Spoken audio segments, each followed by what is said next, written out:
Readers Entertainment Radio presents Booklights with your host, author Lisa Kessler. Booklights, where we're shining a light on good books. Hello, everyone. I'm so glad you're here today. Thanks for tuning in. We are having a return guest, and if you have not read J.M. Shaw yet, you're in for a treat because there's quite a few books that you can binge through. And if you haven't read her before, I will read her bio here so you can get to know her. J.M. Shaw is a Canadian author of fantasy fiction who lives in Alberta with her husband and two young children. She's been writing since childhood, building worlds from raw imagination and quiet observation, but it took years before she found the courage to share them. For Shaw, storytelling has always been more than a hobby, it's a passion. And in 2019, she was diagnosed with autism and ADHD, a turning point that brought clarity to a lifetime of feeling too much or too different.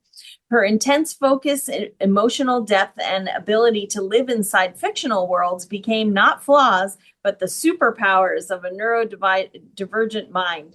These qualities shape her stories, infusing them with realism, heart, and meaning, and giving her the courage to finally share her creative works. Her worlds may be fantastical, but her characters, flawed, searching, and deeply human, resonate on a personal level. When she's not writing, she enjoys connecting with nature, curling up with a good book, and dreaming up new worlds. She also finds joy encouraging young writers to pursue their own passions.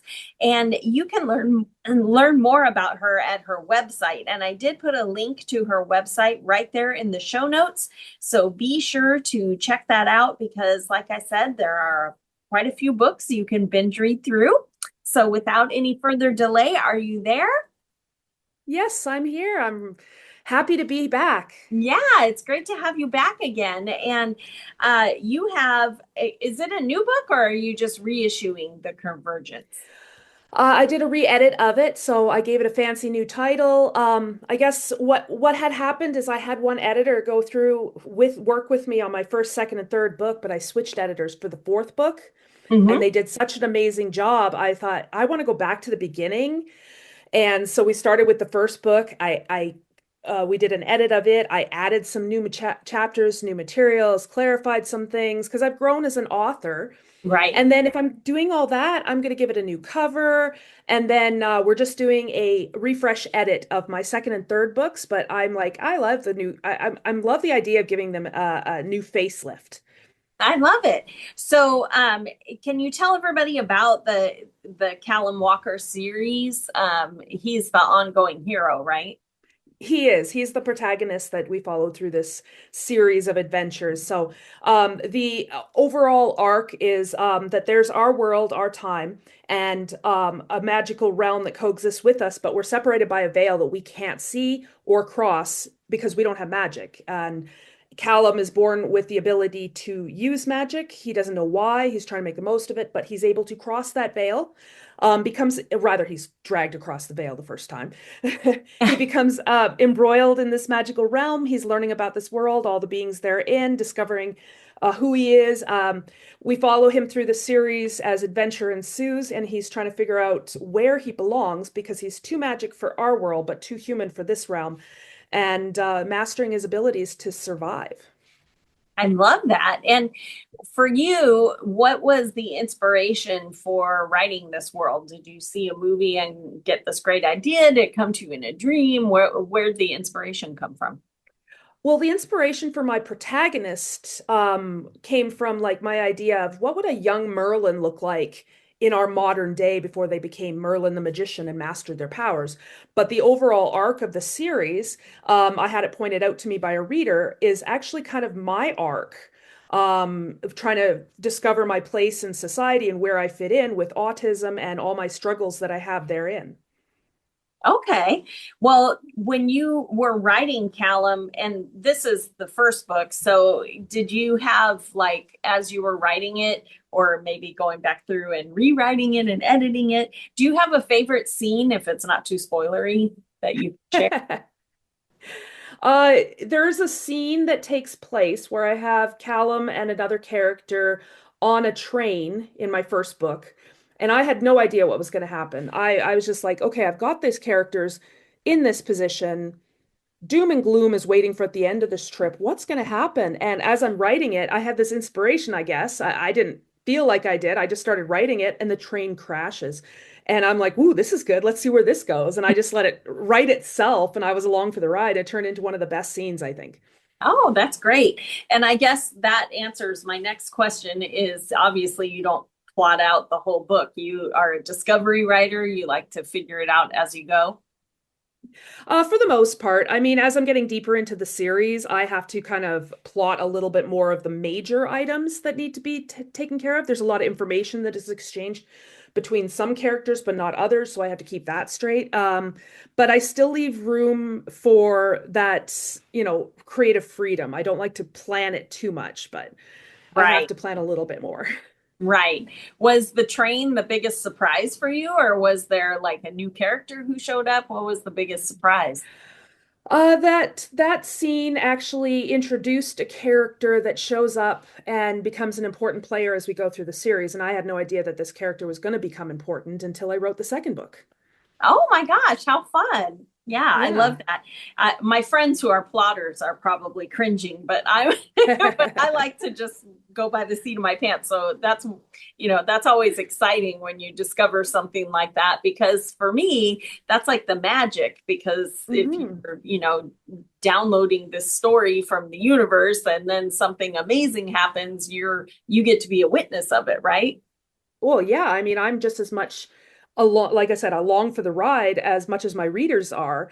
And I mean, it can be a double-edged sword because sometimes it's a really insightful, and I'm like, wow, that was amazing. I can't believe I imagined that.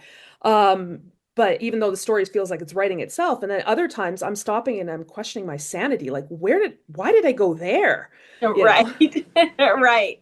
Yes. And sometimes you have to be really brave because they do a turn you're not expecting. And then you're like, what if this doesn't work out? I'm going to have to rip out all this part of the book. But Yeah, but I mean, even if you do have to take it out and stuff, it's still you're flexing those creative muscles and you're practicing writing regardless. So I can always rewind it to the point where it starts to deviate and I'm not happy with that. Every time I rewind it, it goes in a different direction. hmm do you feel like your characters on the page, do you feel like you are portraying a little bit of the neurodivergence in any of your characters, or do people get to experience that? I think that as far as neurodivergence, I'm not entirely sure. I know I had it asked me after I was diagnosed that, what's it like to be autistic? And I was like, I don't know, what's it like to not be autistic? So Right. if I'm portraying something that is an autistic quality, I'm not necessarily sure that it is because it's all I know, and I just assumed everybody else felt the same way. So I can't really identify which aspects of me would be autistic. That said, I do put elements of myself and my insight into every single character. So there might be autistic things in there that I don't even know are autistic traits. Right, but you didn't set out to put someone on the page for representation. Not in Just Not intentionally. Yeah. right, right. Okay. Well, what's next for when you finish editing these books? Will Callum Walker's series continue, or do you have something new in the wings? Yeah, no, I'm currently working on my fifth novel in the series. I've plotted kind of an idea for the sixth. Um, and then on the side, I'm also working on, I've kind of had to put it on the sidelines just because there's only so many hours in the day, right? But Right. it's like a dystopian Robin Hood meets Romeo and Juliet with hints of Hunger Games. Wow. Is that one more YA, do you think? Um, there'll always be YA in that just simply because I don't write sex scenes. Hmm. I don't like the spicy romance. It's just not my jam. Right. But it still has all of the elements that an adult book will have, and my characters are not teenagers. Just because I find it hard for myself to go back to that age. I never felt like a teenager when I was a teenager, but my life I started to, you know, wake up and become an adult, I think, in my 20s. So most of my characters in what would be considered YA would be like 20 something and older. Okay. Okay. Um, who inspires you when you are, in between? You said you like to read a lot, but who do you like to read that makes you go, oh my gosh, I need to go, I need to go write something. This is amazing. Yeah, I used to read a lot of Stephen King, Dean Koontz, Michael Crichton. Those were kind of some of my favorites when I was a kid.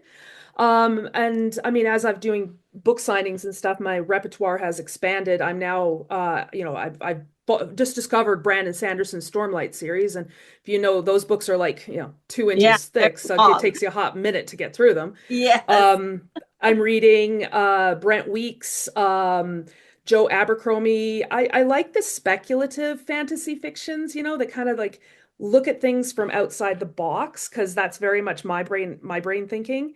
As far as ideas for my books as well, I try, I mean, yes, I feel inspired to write, but I don't really get my ideas from books. I mostly get my ideas just from watching the world around me and thinking what if questions like, what if the sun blinked out today? How would it affect our lives? And then start to develop a plot. Like, how would our economy start? How would we feed ourselves? Would we survive? What would happen to the gravitational orbit of our planet? Those kind of things. And I just kind of go off on a tangent.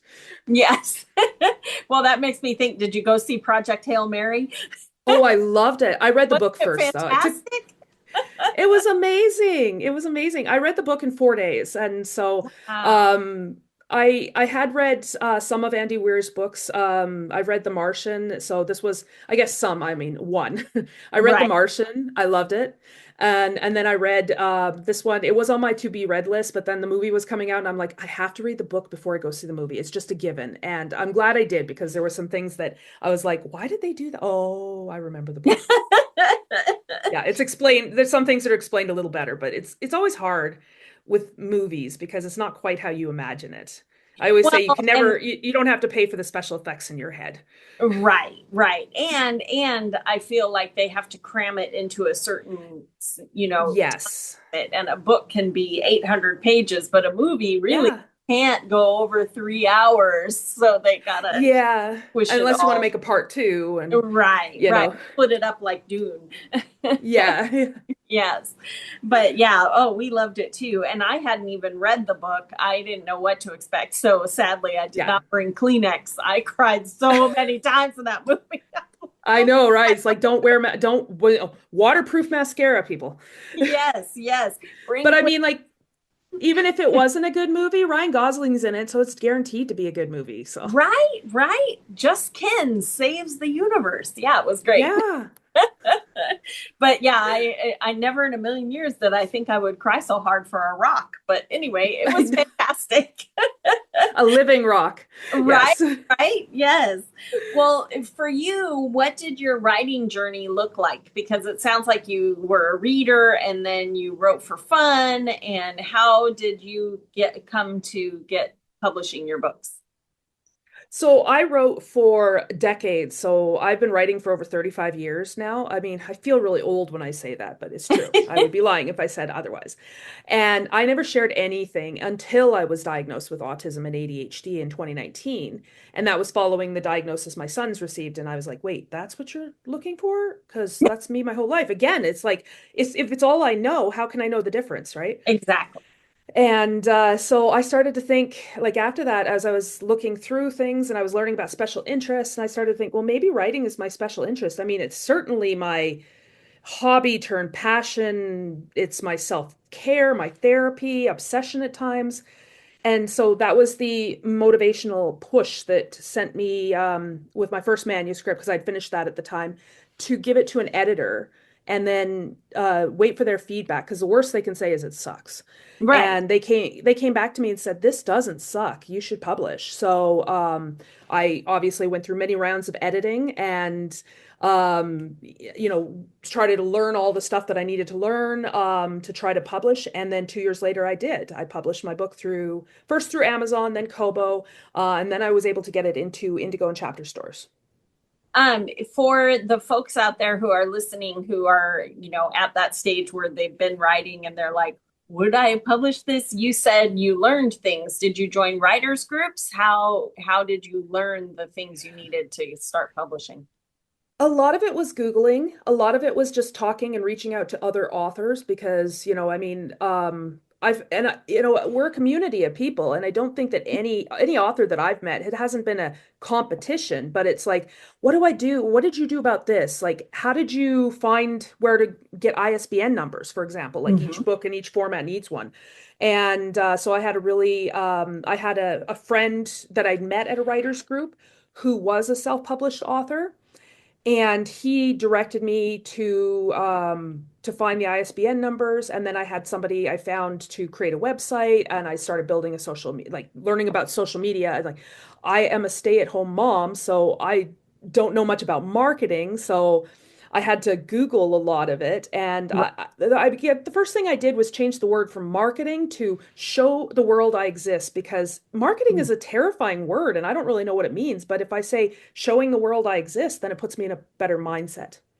Right, right. And I think the one thing from being an author for so long that I've learned is that as soon as you learn it, they change everything. So it's just Yes. ongoing learning process. You're never going to Hmm. go, okay, now I know how to market my books, because every 6 months there's a new way or a new thing, or this stops Yeah. working. And this is, it's crazy. Yeah.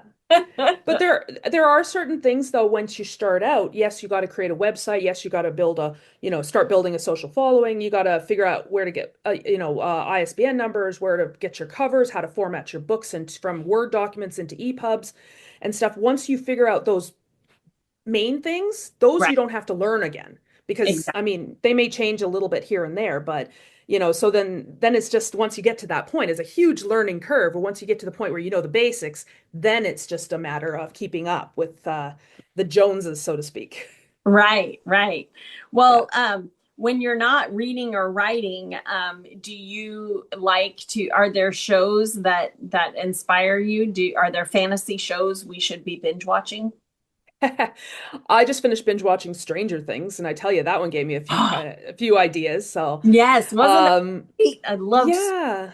man. I'm a sucker for like underling heroes, the Mhm. ones that triumph over adversity. I am a big fan of superheroes, although superheroes tend to be more perfect than we would like. They already have all their powers. They choose the right path all the time. And to me, superheroes are great and all, but sometimes it's not realistic, because we're human and they're human, and we sometimes make mistakes and choose the wrong paths. So, I mean, there's some superheroes that are good out there, but that are more realistic. And then there's Right. others where they're just going to choose the right path every time. So I like the realistic heroes. Yeah, you let And someone grow, yeah, not exactly. perfect all the time. Yeah.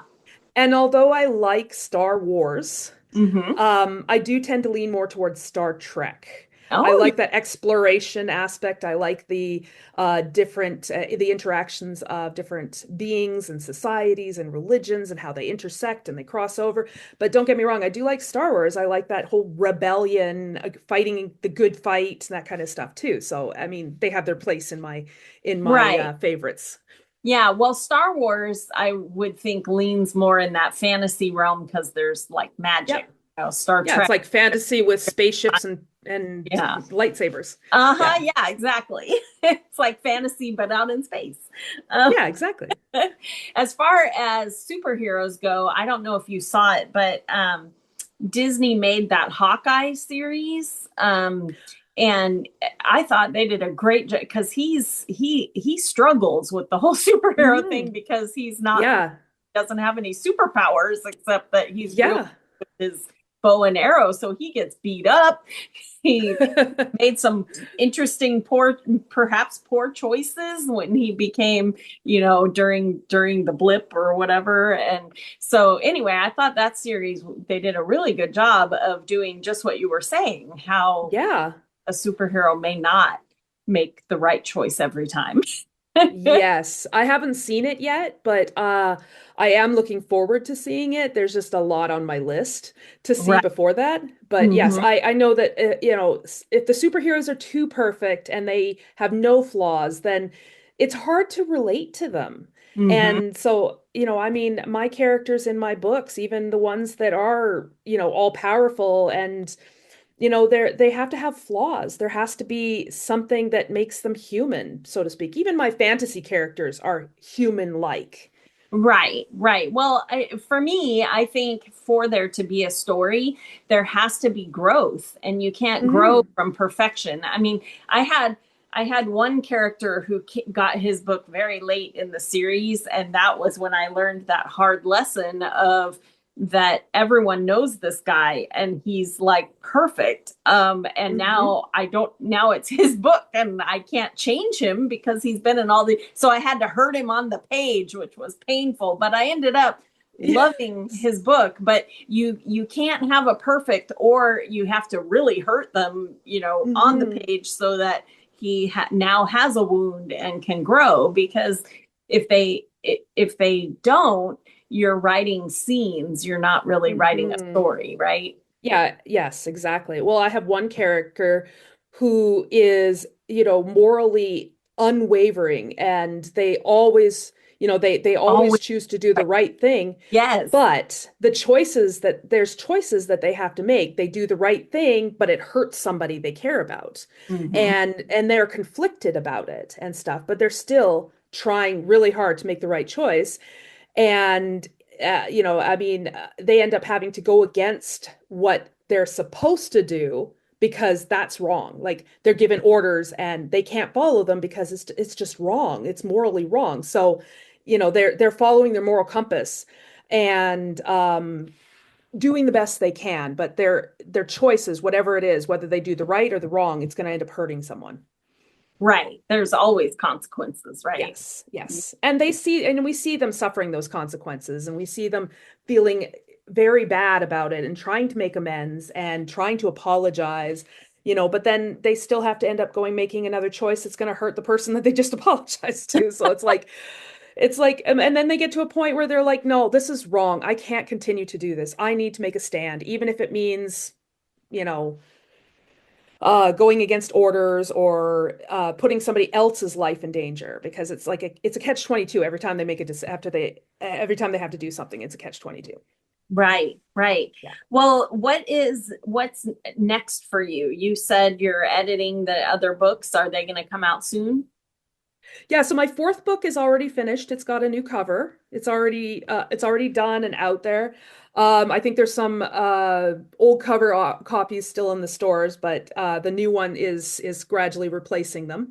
I'm working on the re-edit of my third book, just to freshen it up and stuff, and it's we're going to be starting its new cover creation here very soon.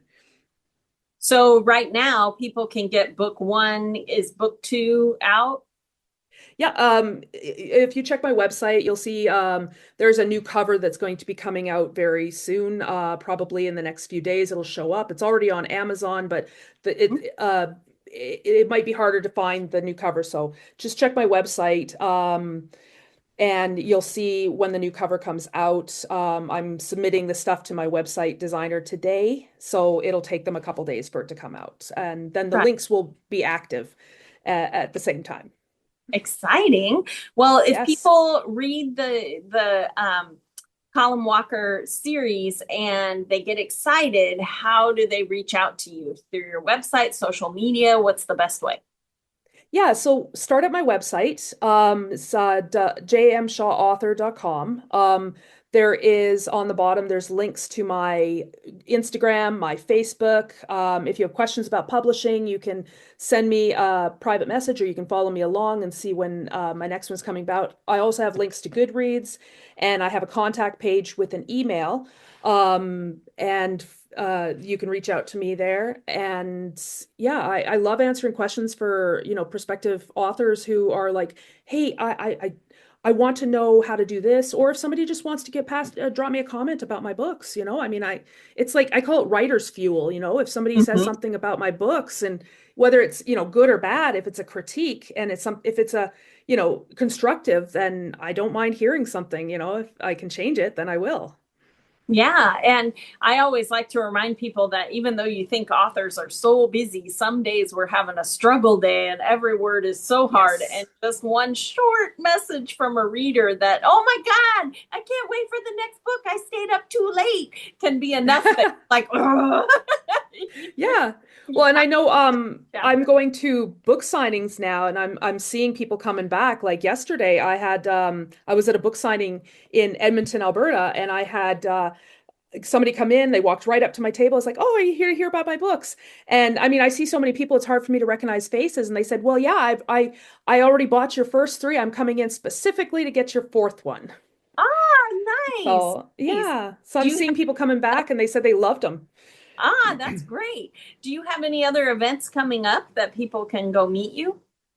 I have an events page on my website that'll tell you where I'm going to be for future book signings and stuff. I live in Alberta, so my events right now are confined to the province of Alberta. But in the future, I'm hoping to do a Western Canada tour and then Oh, fun. expand from there into following years. Yeah. Yeah, exciting, exciting. Well, it was very fun chatting with you. And everyone go out and grab The Convergence. And the other books are out there, and there's going to be two more, it sounds like, 6 books, right? At least 6. I'm aiming for 9 to 10. Wow. Okay. Yeah. So Callum Walker has more adventures. So be sure you go out and grab The Convergence and the first 4 and join J.M. Shaw on the adventure. And thanks again so much for being here today. Well, thank you so much for having me. It's always fun. Thanks for joining us on Booklights. Be sure to connect with us at www.readersentertainment.com for articles, blogs, videos, and podcasts that matter to readers.